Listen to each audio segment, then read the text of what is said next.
When shall we be finished all of this? There was a bird of 6 notes descending, singing in the early days of spring. Again and again were heard when came the summer and the year afterward, the clear ringing 6 notes.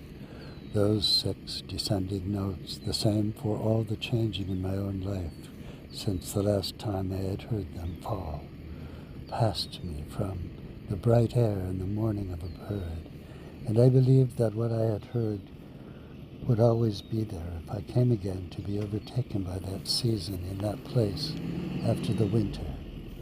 And I would wonder again whether I had heard them somewhere far to the north that many years ago, looking up from my youth to listen to those 6 notes of an ancestor spilling over from a presence, neither water nor human, that led to a cave wherein lay my childhood.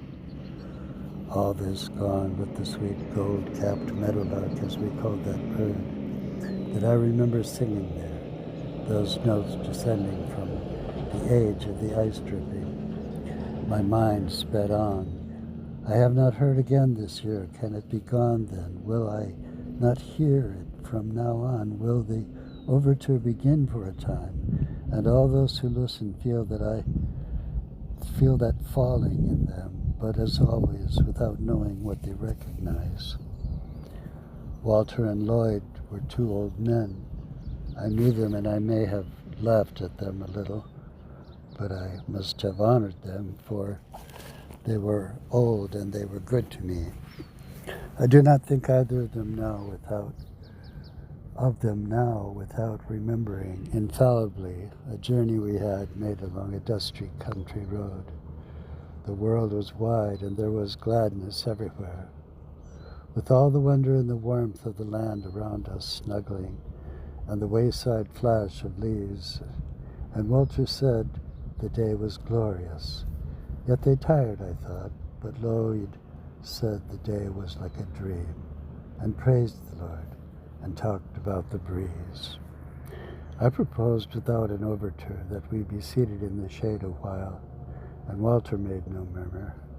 Soon I began to feel some premonitions of a kind that only childhood knows. The old man looked at me and clutched me with his eye, and asked if I had ever noticed things. I told him that I could not think of them, and I knew then, by the frown that left his face unsatisfied, that I had injured him. He said, "There is a twilight warning of experience. You do not know. You have no right to know. The singular idea of loneliness. These are not yours, but they have long been mine.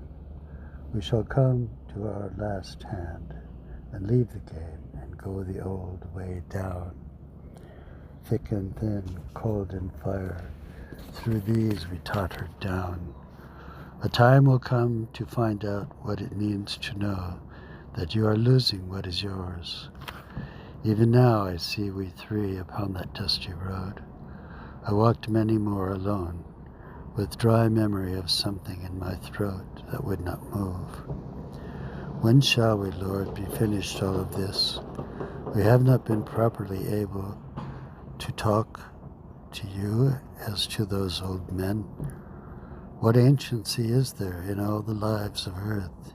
And when we go the old way, where shall we go? Amen.